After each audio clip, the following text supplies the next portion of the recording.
Well, greetings from Las Vegas and welcome to week 6 of the pro football season. The weather's cooling off. The leaves are changing. Fat Jack wore a clean shirt, so that's nice. We're going to have a good show.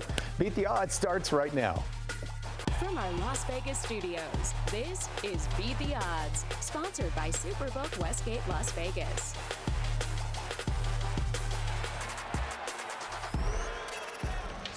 Well, hey there. Welcome inside our Las Vegas studio. I'm Dave Hall. And I'm Mariah Janos. It's week 6, which means we're now about a third of the way through the season somehow. We've seen a lot of good and a lot of bad so far, with San Francisco, Philly, and that Miami offense really in that good category. As for the bad, Denver, Carolina, and I'm sorry, Mariah, your team, New England. Dog, why you gotta do me like that? I'm sorry. Come on. Well, coming up on today's show, you public bettors have been cooking so far in October. We'll have the reasons why.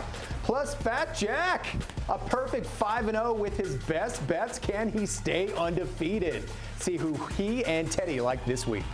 Plus, I let out my true feelings on what's going on in New England. No, it's not pretty. And Brandon Marshall is back to play a little blind resume game with us. I'll be back in a bit. Dave, over to you. All right, and thank you, Mariah. The boys are back. Jack successfully made it home from London. We weren't sure if you would clear customs. Just barely, yeah. They asked me 50 questions, and I answered 3 of them right, and they let me in. They said, get out of here. We've had enough. That's better than your high school and college career. Right? All right, Teddy, good to see you as well. So, Teddy, you get to start. Let's start with some of the surprises, stunners, maybe bad beats. Oh, there was a bad beat worth talking about from last week. Miami minus 7.5 first half against the G-Men. They're up 14-3. They're driving for another touchdown before halftime. And oh, the 102-yard pick six goes back the other way. Miami had enough time to drive the ball again. They kicked a field goal before the half. They win by 7. They're laying 7.5. That was tough. Ouch. If you had Miami first half in that one. When it comes to shockers, though, really, we got to talk a little bit about New England and Mr. Belichick, the most successful coach in pro football for the past 25 years. Now, we don't give someone like Greg Popovich for San Antonio in pro basketball grief when his team goes down after an extended stretch. But for whatever reason, Belichick's taking the heat for New England. Not his fault that his team might be the worst in pro football. It's a talent problem for But he's New the England. one picking the talent, And isn't he? his personality is very off-putting. I think that helps. Sure, people like Pop more than they like Right? Belichick. Mariah's off in the corner trying to defend her team right now. You were good with Tom Brady, not as good without him. I think. Right, and he's picking the players, so it is on him. One more thing worth noting.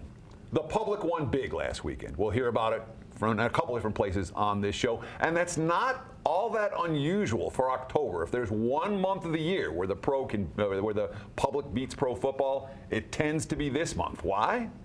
The pros are betting what teams were supposed to be. The public's betting what teams are. This time of year, teams are what they are. Yeah, I'll tell you, though, I think that's got to reverse. I mean, I know I speak for a lot of sharp players that I'm tired of the general public doing so well. I mean, to start the year, it has not been good for the sharp player. Teams that have over 50% of the money are covering at a 62% clip. I mean, they're doing really, really well. So that general public money has really, everybody's Kenny Rogers right now. And this last week it continued. Miami, Kansas City, San Francisco, New York, they all got it done versus the number. It makes, you're just playing the better team in a lot of these spots you've been making money. That typically is not how you get it done. With the exception of October, it kind of reverses a little bit. I think that it's going to be contrarian this year. At least I'm hoping so, because I can't bet with the public. And you, on the graphic there, favorites 37-2 against the number. Yeah, Vegas knows. I mean, you're getting 37, but when you're getting the general public to cover more times than not, the house is getting beat. When the house loses, sharp players typically don't do as well. Right.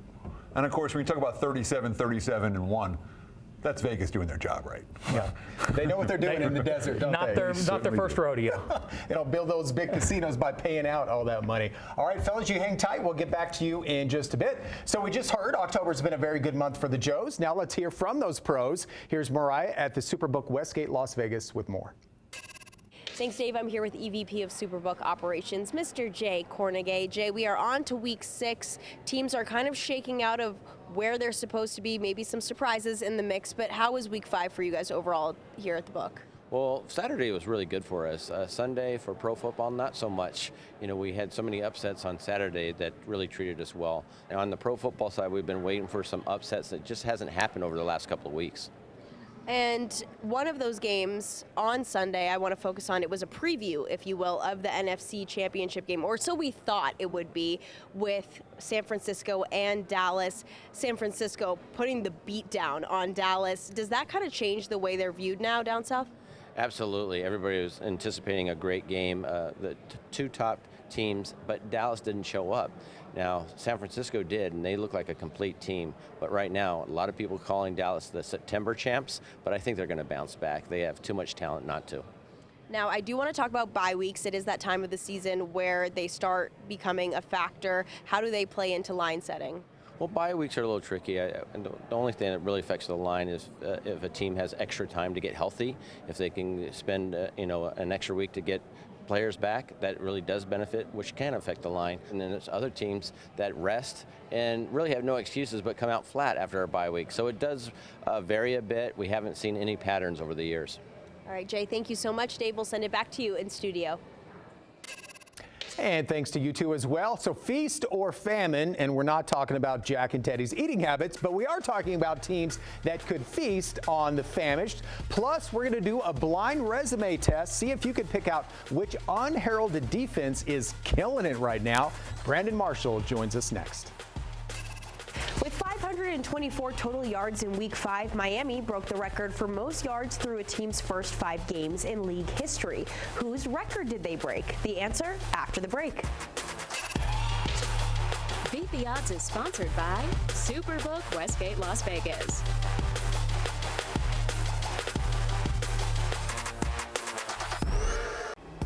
Welcome back. Before the break, we asked you which team previously held the record for most total yards through a team's first 5 games before being broken by Miami this past week. The answer, St. Louis in 2000, the greatest show on turf team with Hall of Famers Kurt Warner, Marshall Faulk, and Isaac Bruce.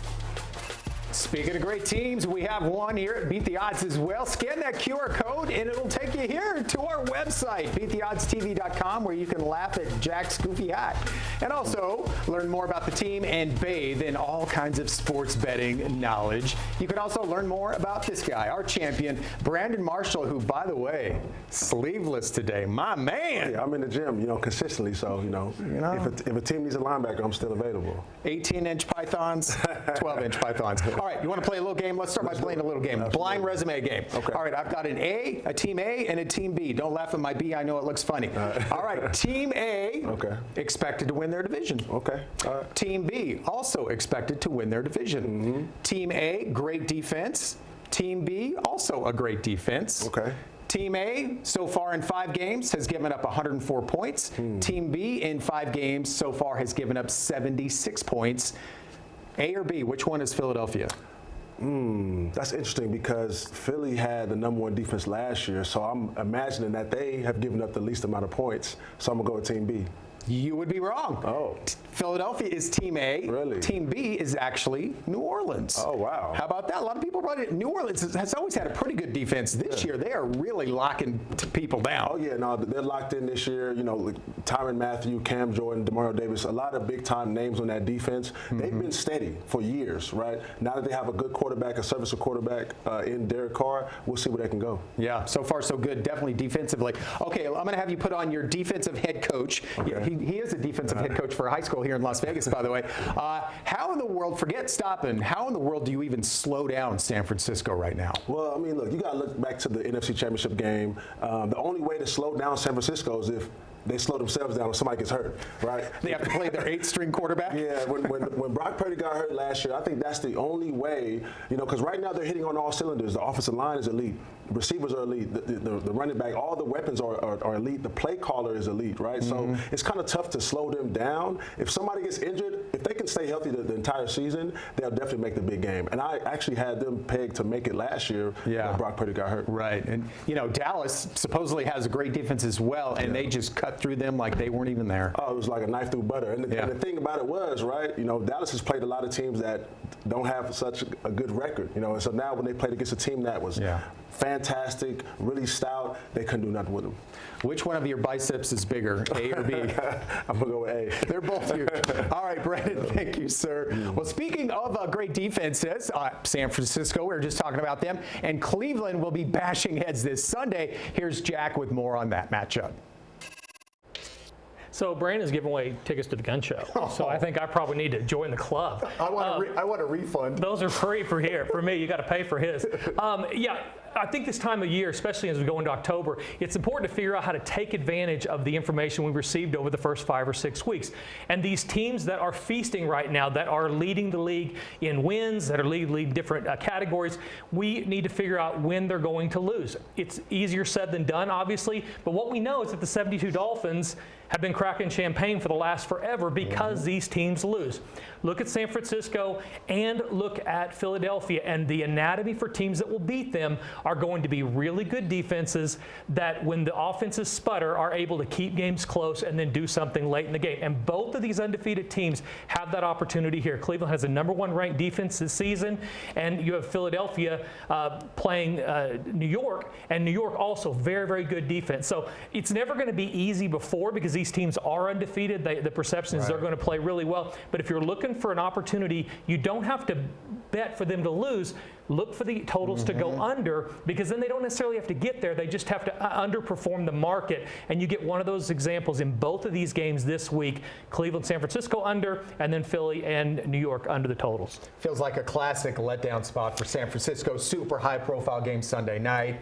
Early game on Sunday, traveling to Cleveland. They're going to lose to somebody they're not supposed to. So it always looks ridiculous right now, but you can take advantage of that because that line keeps growing and growing, especially as the general public does really well. So that's what we're trying to do, is identify those spots. Yeah, and of course, the favorites and the elite favorites tend to do very well against the spread. The struggling teams, we're talking feast or famine, not so much. I'm going to talk about 3 teams that have tanked so far ATS. Starts with New York, where the offensive line is absolutely in shambles. Danny Dimes on the run. And when you have a QB situation and an offensive line situation and a lack of skill position talent, those all come together. G-men struggling mightily in early season play. Minnesota, another team that has gotten off to a very slow start. Of course, it's the team that went 11-0 in one-score games last year. Well, here we are in October. Last year was last year.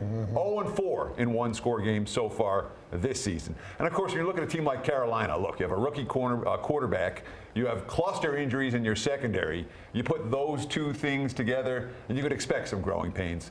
All of these teams, the teams, the G-men, Minnesota and Carolina, struggling now, and I'm not convinced any of them are going to turn around right away. But the point spread, of course, is the great equalizer. And into October, that's what we're looking for, value as it relates to the line. So the general public takes the information they saw, they start betting those games, and you can then create some value or find some value in playing against those spots. We know how much quarterbacks mean to team. What about a receiver like a Justin Jefferson, probably the best receiver in the league? He's out for a while.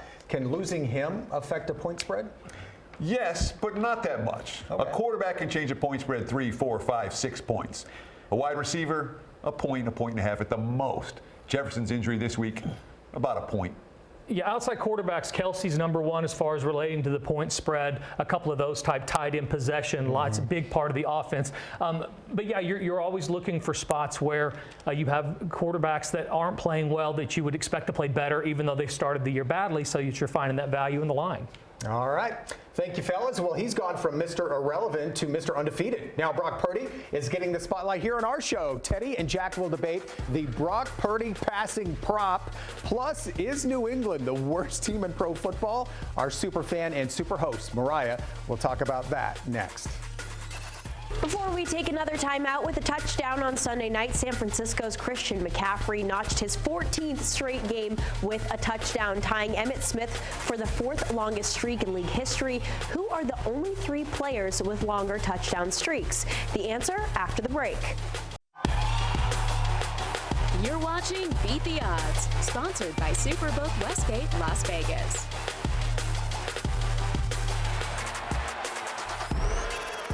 Welcome back. Before the break, we asked you which 3 players are the only ones with longer touchdown streaks than Christian McCaffrey and Emmitt Smith. The answer, Hall of Fame running backs Lenny Moore, O.J. Simpson, and John Riggins, who each scored in 15 consecutive games. millennial New Englander from ages 5 to 25, Tom Brady was my quarterback. So, in turn, all I knew was winning and praising the great Brady-Belichick combo. From the moment Brady left New England, the focal point of every sports-related conversation on the East Coast has been, can Belichick win without Brady? Now, need I remind you, the demise of New England began before Brady even left. His last season there was nothing special.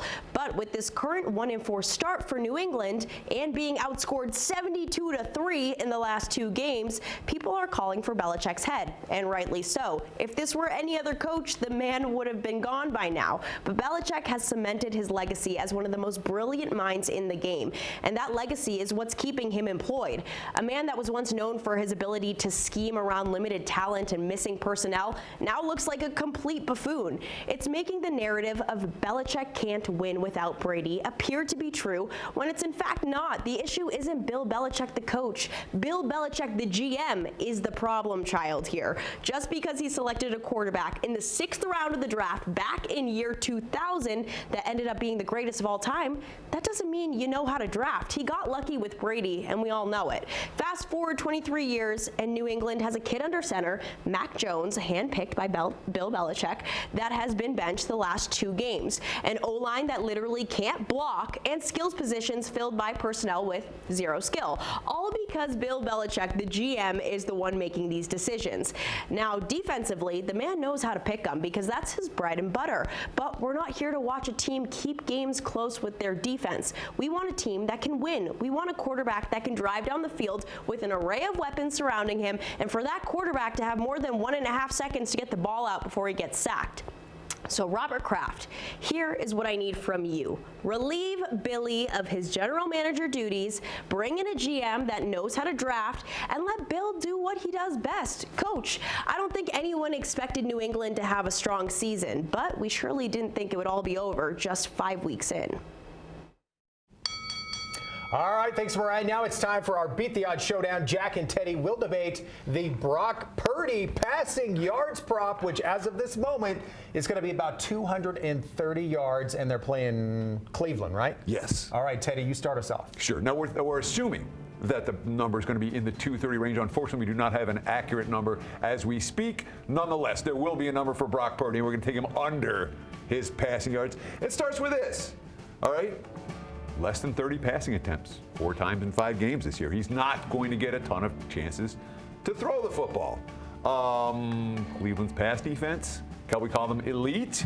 How about the best pass defense in the league so far this year? No easy yards to come by. And of course, this is the lowest posted total on the board this week. They're not expecting points because they're not expecting offense. I think we'll see a defensive struggle. I like Brock Purdy under his passing yards. So going from that, it seems like we should be, if you're a Cleveland fan, we should be making our reservations here in Las Vegas for the big game. I mean, because it sounds like Cleveland's going to win. I do not believe that's going to happen. I think that San Francisco is going to have to move the ball. They're going to have to score points. And Brock Purdy's going to have to be a big part of that. The number 1 ranked defense for Cleveland is going to prevent the running game first and foremost. If you beat San Francisco, you have to stop the running game. You make Brock Purdy beat you because league-wide, everybody kind of still understands that he is serviceable, not a great quarterback at this point. Because they do that, lots of screen passes. McCaffrey's a big part of the game. Lots of short passing game, and then letting the athletes do their job. I like over the total. I don't care what the number is. I think they get a lot more passing attempts because they can't move it running, and you're going to have a lot more passing yards than I think the market predicts. All right, I'm going to have to call a timeout on this between you two. Thank you, boys. You two simmer down for a minute. We need you back here for the big finish, including best bets. Jack, here's a perfect 5-0 this season. Can he stay undefeated? See who he and Teddy both like. That's next. Before we take our final timeout, Houston rookie quarterback C.J. Stroud has thrown 186 passes without being intercepted. That's the most consecutive pass attempts without being intercepted to start a career. Whose record did he break? We have the answer next. Welcome back. Before we went to break, we asked you who previously held the record for most pass attempts without an interception to start a career before it was broken this week by Houston's C.J. Stroud.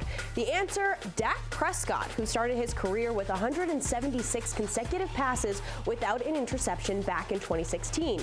My, how times have changed. I was just going to say he's making up for lost time, isn't he? All right, welcome inside our football cave. It is best bets time. Now, Jack hasn't had this much pressure on him since he tried to squeeze into those pleather pants back in high school. Yeah, I really had to lay down on my back. But I tell you, we're not going to lose, hopefully. All right, because well, I'm rolling right now. We're going to give you a moment Okay. to collect yourself. So, Teddy, why don't you get us started with your best bet? I'll do my best. Jack, of course, 5-0 to start the season. Between us, we're 7-1 with the best bets the last 4 weeks, so we're doing something right. See if we can keep it rolling. I want to talk about L.A. and Arizona. Right now, -7 for L.A. in this ballgame. Let me make this very clear. Arizona's defense, dicey, real dicey. Bad offenses are clicking against them. We saw the G-Men score 31 on Arizona in a half. We saw Cincy last week. They had 1 TD coming to the game. They scored 3. I worry about that defense. And it's a playmaker mismatch. L.A. has a bunch of them, especially with Cooper Kupp back in the lineup. Now, L.A.'s had some second half struggles, so you may want to look at a first half wager, -3.5 for them here. But I think they take care of business against Arizona. Yeah, I think when we're talking about totals, and I've been really hot on the totals, and by the way, if I go undefeated, do I get like a trophy or a cinnamon roll or something? You get some leather pants. You know what? That's just what I need. And a foot rub from Teddy. Win-win, right? the under. So we're going to go over in the Seattle-Cincinnati game. I like teams coming off a bye to improve offensively. Seattle's doing that. They also don't have the pass rush up front to get to Burrows. Cincinnati, 32 points last time out, playing better. Looks like Burrows is healthy enough that he's going to go. And if you can't get there with the front four, you're either going to have to bring blitz packages or you're going to give up some passes down the field. Let's go over the total in the Cincinnati-Seattle game. All right, good stuff. Thank you, fellas. Thank you, Mariah, who is heading off to New York for some coverage next week. Thank you, Mariah. You guys have a great Sunday of football.